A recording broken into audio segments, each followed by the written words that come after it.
Convido você a abrir a palavra de Deus, lá no Evangelho de João, capítulo 5.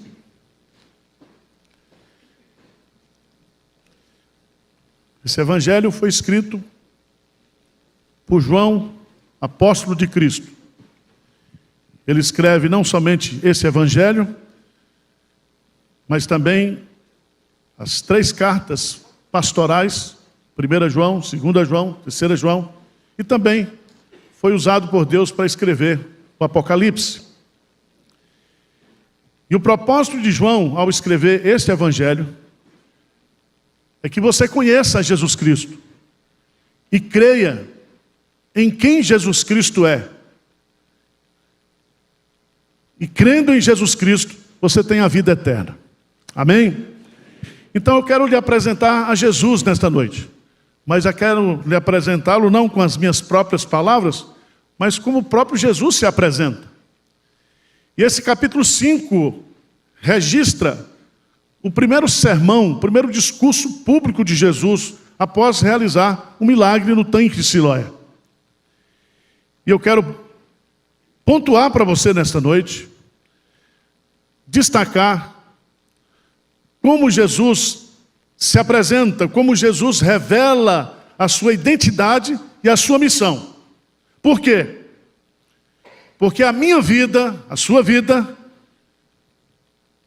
implicitamente está relacionada com a nossa fé em Jesus Cristo.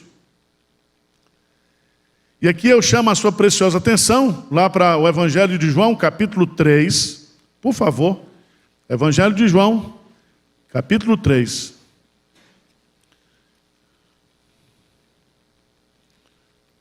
No versículo 36, por favor, vamos ler juntos esse capítulo. O que é que diz? 3:36. Por isso, quem crer no Filho tem a vida eterna. O que, todavia, se mantém rebelde contra o Filho, não verá a vida, mas sobre ele permanece a ira de Deus. Então veja bem, a sua vida espiritual aqui e a sua vida após a sua morte, a sua vida eterna, dependem exclusivamente da posição que você toma a respeito da pessoa de Jesus Cristo. Então eu convido você a ler comigo o capítulo 5, a partir do versículo 19. Então lhes falou Jesus: em verdade vos digo que o Filho nada pode fazer de si mesmo, senão somente aquilo que vir fazer o Pai. Porque tudo o que este fizer, o Filho também semelhantemente o faz. Porque o Pai ama ao Filho, ele mostra tudo o que faz, e maiores obras do que essas lhe mostrará, para que vos maravilheis. Pois assim como o Pai ressuscita e vivifica os mortos, assim também o Filho vivifica aqueles a quem quer. E o Pai a ninguém julga, mas ao Filho confiou todo o julgamento, a fim de que todos honrem o Filho, do modo porque honra o Pai. Quem não honra o Filho, não honra o Pai que o enviou. Em verdade vos digo, que quem ouve a minha palavra e crê naquele que me enviou, tem a vida eterna. Não entra em juízo, mas passou da morte para a vida. Em verdade vos digo, que vem a hora, e já chegou, em que os mortos ouvirão a voz do Filho de Deus. E os que a ouvirem, viverão. Porque assim como o Pai tem vida em si mesmo, também concedeu ao Filho ter vida em si mesmo. E lhe deu autoridade para julgar, porque é o Filho do homem. Não vos maravilheis disso, porque vem a hora em que todos os que se acham nos túmulos ouvirão a sua voz e sairão. Os que tiverem feito o bem para a ressurreição da vida, e os que tiverem praticado o mal para a ressurreição do juízo. Eu nada posso fazer de mim mesmo. Na forma que eu ouço, julgo. O meu juízo é justo, porque não procuro a minha própria vontade, e sim daquele que me enviou. Se eu testifico a respeito de mim mesmo, o meu testemunho não é verdadeiro. Outro é o que testifica a meu respeito, e sei que é verdadeiro o testemunho que ele dá de mim. Mandasse mensageiros a João, ele deu testemunho da verdade. Eu, porém, não aceito humano testemunho, digo-vos, entretanto, essas coisas para que sejais salvos. Ele era a lâmpada que ardia e alumiava, e vós quiseste por algum tempo alegrar-vos com a sua luz. Mas eu tenho maior testemunho do que o de João, porque as obras que o Pai me confiou para que eu as realizasse, essas que eu faço, testemunho ao meu respeito de que o Pai me enviou. O Pai que me enviou, esse mesmo é que tem dado testemunho de mim. Jamais tendes ouvido a sua voz, nem visto a sua forma. Também não tendes a sua palavra permanente em vós, porque não credes naquele a quem ele enviou. Examinais as Escrituras, porque julgais ter nelas a vida eterna, e são elas mesmas que testificam de mim. Contudo, não quereis vir a mim para terdes vida. Eu não aceito glória que vem dos homens, sei, entretanto, que não tendes em vós o amor de Deus. Eu vim em nome de meu Pai, e não me recebeis. Se outro vier em seu próprio nome, certamente o recebereis. Como podeis crer, vós os que aceitais glória uns dos outros, e contudo não procurais a glória que vem do Deus único? Não penseis que eu vos acusarei perante o Pai. Quem vos acusa é Moisés, em quem tendes firmado a vossa confiança. Porque se de fato cresceis em Moisés, também creríeis em mim, porquanto ele escreveu a meu respeito. Se, porém, não credes nos seus escritos, como crereis nas minhas palavras? Amém. Jesus Cristo curou um homem no tanque de Siloé. Um homem que estava ali há 38 anos. Esse milagre foi realizado num dia de sábado. Esse milagre impactou a cidade de Jerusalém. Despertou o ódio e a perseguição dos escribas e dos fariseus. Veja no versículo 18 do capítulo 5, que o texto vai nos ensinar para a gente entender por que Jesus faz esse discurso. Por que Jesus Cristo faz esse discurso do verso 19 até o verso 47? Por causa daquilo que está no versículo 18. E o versículo 18 diz: por isso, pois, os judeus ainda mais procuravam matá-lo, porque não somente violava o sábado, mas também dizia que Deus era seu próprio Pai, fazendo-se igual a Deus. Então nós temos aqui os dois motivos para Jesus fazer esse discurso. Primeiro, porque ele estava sendo perseguido, e as pessoas queriam matá-lo, porque ele estava violando o sábado, fazendo o bem do sábado. E a segunda razão, porque ele se dizia filho de Deus, igual a Deus.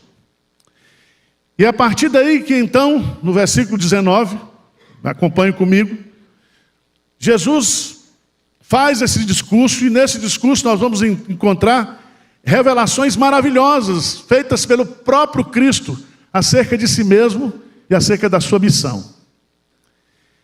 E eu quero dizer para você que está nos assistindo aqui, você que está nos assistindo em casa, em qualquer lugar, se você não crê em Jesus, se você não crer na missão que Jesus realizou por você, você está perdido. Você viverá a infelicidade aqui na terra e a infelicidade eterna. Porque a salvação, a felicidade, o prazer eterno, a vida eterna, tudo isso está na pessoa e na obra de nosso Senhor Jesus Cristo. Quem tem o Filho tem a vida. Quem não tem o Filho não tem a vida. Rapidamente eu quero pontuar. Versos 19 e 20, Jesus vai fazer a primeira afirmação. Então lhes falou Jesus: em verdade vos digo, que o Filho nada pode fazer de si mesmo, senão somente aquilo que vi fazer o Pai. Porque tudo que este fizer, o Filho também semelhantemente o faz. Porque o Pai ama o Filho, e lhe mostra tudo o que faz, e maiores obras do que essas lhe mostrará, para que vos maravilheis. Preste atenção que Jesus, ao invés de negar as acusações, ele se declara igual a Deus. E a prova da igualdade se fundamenta em 3 argumentos que estão aí no texto. O primeiro argumento que ele coloca é: o que Jesus faz corresponde àquilo que ele vê o Pai fazer. Em outras palavras, ele está dizendo: eu e o Pai somos um. E tudo que eu faço é porque eu vejo o Pai fazer. Segundo argumento que ele usa. Segundo argumento, ele vai dizer aí: o que Jesus faz revela o quanto ele é amado pelo Pai. Porque o Pai ama o Filho, lhe mostra tudo o que faz. O relacionamento de Jesus Cristo com o Pai é um relacionamento de amor, fundamentado no amor. Ele vê o que ele faz, é aquilo que ele vê o Pai fazendo, e o que ele faz se fundamenta nessa relação amorosa de pai e filho. Terceiro argumento que ele vai usar. Ele vai dizer: tudo que ele faz revela a vontade de Deus. Então aquela cura que ele faz aí, nos versos de 1 a 18, daquele homem no tanque de Siloé, aquela cura ele realizou, porque ele estava fazendo o quê? A vontade de Deus.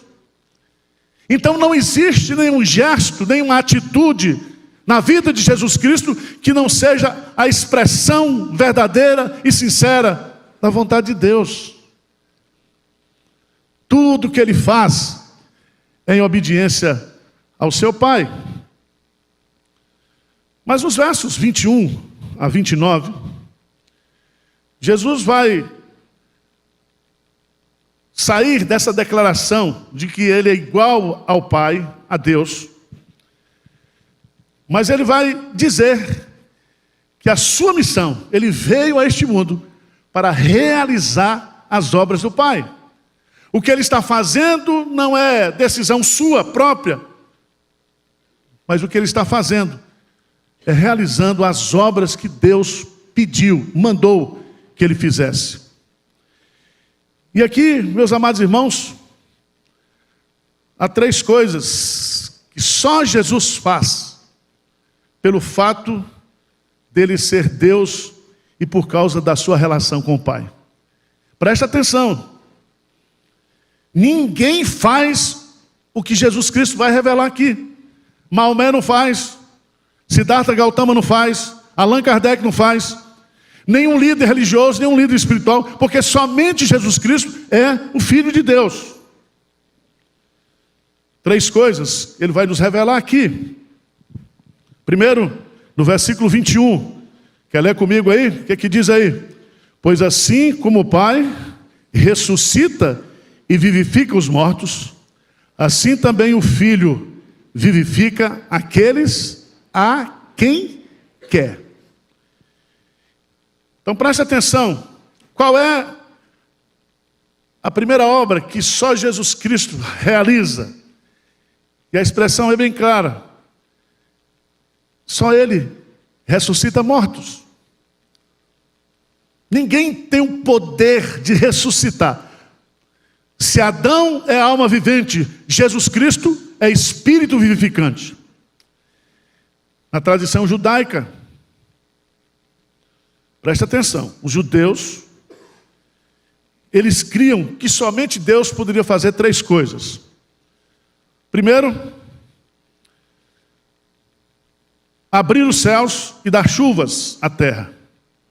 Segundo, abrir o ventre e permitir a concepção. Terceiro, abrir o túmulo e ressuscitar os mortos. Então Jesus Cristo, ele diz: eu sou igual a Deus, eu sou filho de Deus, eu e Deus sou um, por isso eu tenho o poder de ressuscitar. Esse poder eu tenho, por isso que eu sou Deus. E aqui, meus amados irmãos, nesse texto, Jesus vai falar de 3 ressurreições. Primeiro, ele vai falar da ressurreição espiritual. Veja lá, por favor, no versículo 24, ele diz assim: em verdade, em verdade vos digo, quem ouve a minha palavra e crê naquele que me enviou, tem a vida eterna, não entra em juízo, mas passou da morte para a vida. Lembra de Efésios 2:1, ele vos deu vida, estando vós mortos nos nossos delitos e pecados. Então o primeiro tipo de ressurreição que Jesus Cristo faz do poder de Deus como Deus, é salvar pessoas, é ressuscitar pessoas espiritualmente. Se eu e você estamos vivos aqui, adorando a Deus nessa noite, é porque o poder da ressurreição de Cristo operou na nossa vida. Ele nos deu vida. Mas Jesus também, Ele faz a ressurreição física. Se você observar lá em João, capítulo 11, Ele ressuscita Lázaro. Ele tem o poder de trazer aquele que está morto fisicamente para a vida.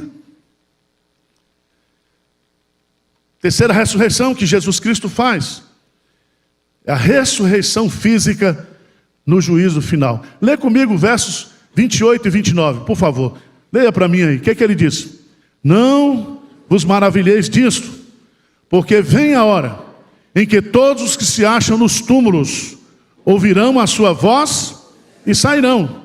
Os que tiverem feito bem para a ressurreição da vida, os que tiverem praticado mal para a ressurreição do juízo. Então Jesus ressuscita espiritualmente, Jesus Cristo ressuscita fisicamente, e Jesus Cristo vai ressuscitar no juízo final e estabelecer definitivamente o nosso destino eterno.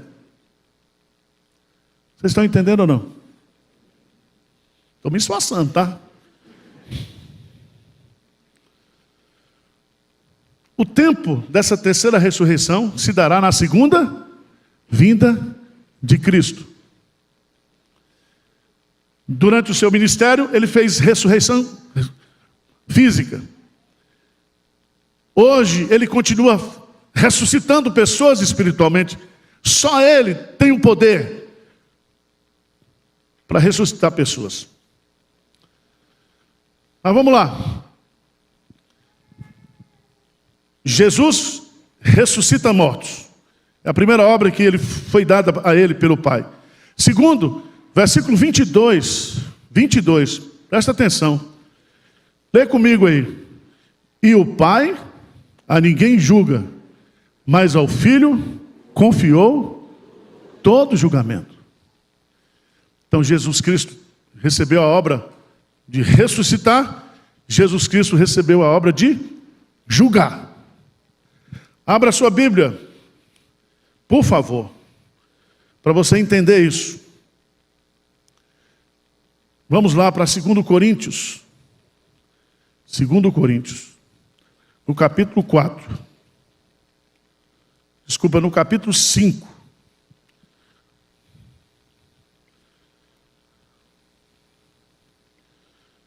Segundo Coríntios, capítulo 5, versículo 10. Vamos ler juntos, para você entender que Jesus está comunicando para mim e para você. 2 Coríntios 5, 10. O que é que diz?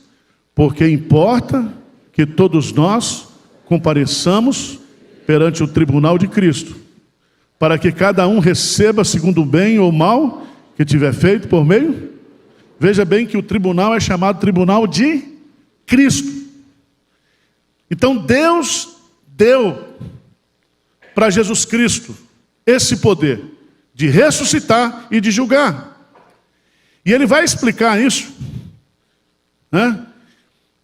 Ele vai explicar isso no versículo 30, quando ele diz assim, João 5,30, ele diz: eu nada posso fazer de mim mesmo, na forma porque ouço julgo, o meu juízo é justo, porque não procuro a minha própria vontade, e sim a daquele que me enviou. O meu julgamento será feito de acordo com a justiça de Deus, com a misericórdia de Deus, com a graça de Deus. E todos nós vamos comparecer perante esse tribunal. Todos nós teremos que encarar Jesus Cristo nessa vida e na vida futura. E se você tem desprezado a Cristo, se você tem zombado de Cristo, se você não tem crido em Cristo, o seu destino é fatal. A sua perspectiva é das piores possíveis.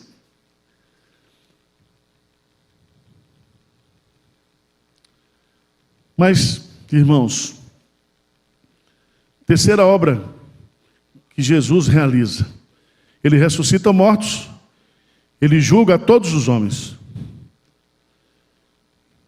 E a base do julgamento será a aceitação ou a rejeição de Jesus. Pode ter certeza disso.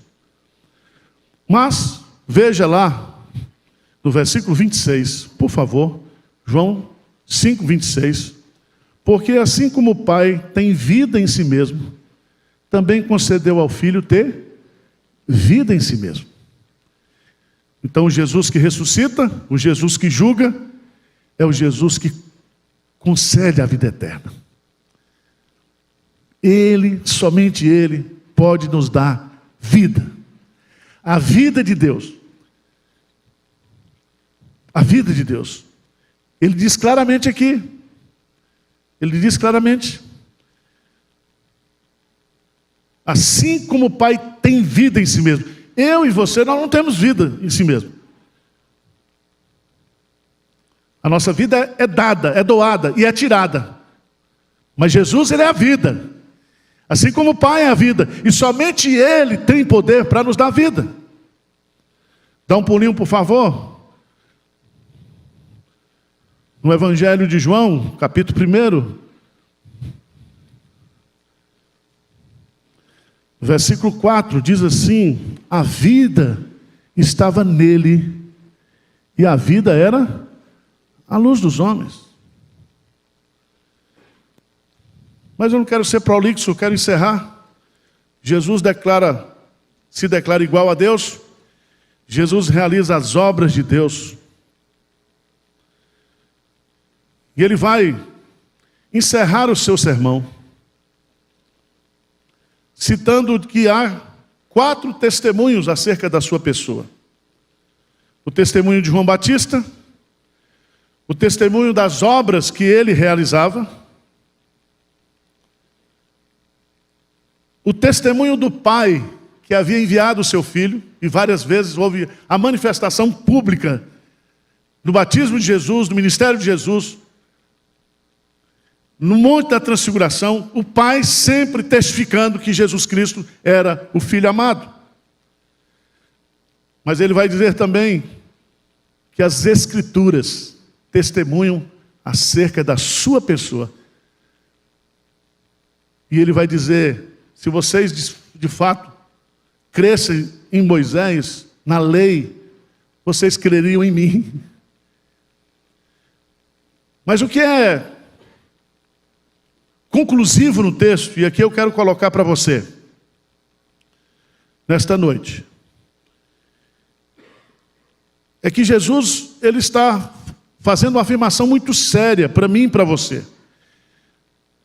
Que se eu não creio nele, se eu não creio em quem Ele é, se eu não creio na missão que Ele veio para realizar, que foi morrer e ressuscitar e trazer vida e salvação para nós, a nossa situação está complicada. E Ele vai concluir o seu discurso no versículo 40, dizendo: contudo, não quereis vir a mim para terdes vida. Vocês não querem vir. Eu estou revelando o que eu sou. Eu estou revelando o que eu posso dar para vocês. Mas vocês não querem. E se vocês não querem vir a mim para ter vida, é porque vocês estão mortos. E vocês precisam da vida que eu tenho para dar para você. A ressurreição espiritual, a ressurreição física e a ressurreição final. Eu posso ressuscitar você. Eu posso dar a vida de Deus. Eu vim para que tenham vida e a tenham em abundância. Vocês não creem? Sabe por quê?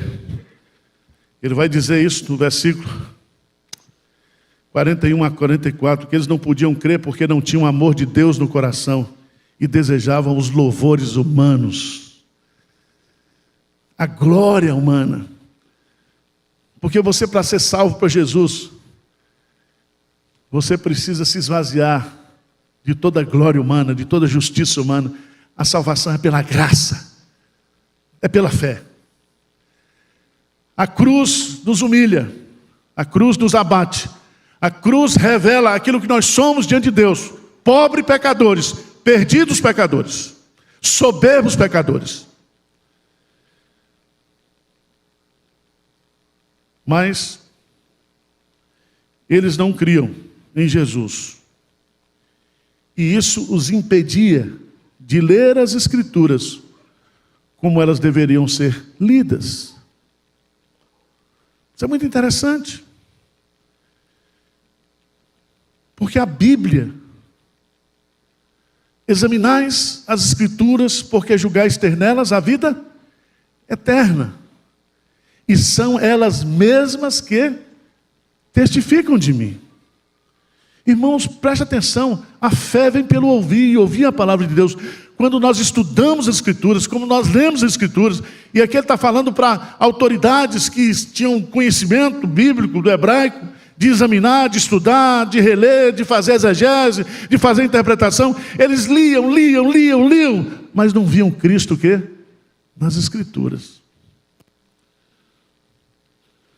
Por isso que a gente não deve pregar outra coisa que não seja a palavra de Deus. E a palavra de Deus revela quem é Cristo e qual é a sua missão. Amém? Então, nessa noite de Santa Ceia, vamos agradecer, vamos louvar pelo fato de nós estarmos salvos, de nós termos Jesus, de nós termos a vida eterna. Amém? Quero convidar os irmãos presbíteros para virem aqui à frente. Quero convidar você para participar da ceia do Senhor.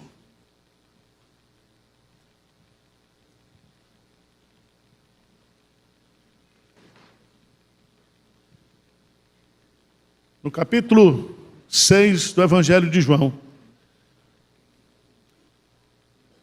Jesus Cristo, a partir do versículo 47, ele diz: em verdade vos digo, quem crê em mim tem a vida eterna. Ele diz: eu sou o pão da vida. Vossos pais comeram maná no deserto e morreram. Este é o pão que desce do céu, para que todo o que dele comer não pereça. E aí eu queria chamar a sua atenção para o versículo 51, que Jesus Cristo diz assim: eu sou o pão vivo que desceu do céu. Se alguém dele comer, viverá eternamente. E o pão que eu darei pela vida do mundo é a minha carne. Nós estamos aqui celebrando essa vida que nos foi dada por Jesus Cristo, o seu sacrifício. E ao comermos o pão e ao bebermos esse pequeno cálice, é como se a gente estivesse se alimentando de Cristo, do pão vivo e verdadeiro. Amém? Que você seja nutrido espiritualmente nessa noite. Que você confesse os seus pecados, que você se arrependa, que você restaure a sua comunhão com Deus nessa noite. Feche os seus olhos aí, vamos orar, vamos conversar com Deus. Pai querido, nós estamos aqui diante da ceia do Senhor. E essa ceia aponta para a tua missão, para o teu amor, pelo grande sacrifício que o Senhor fez por nós. Pai, usa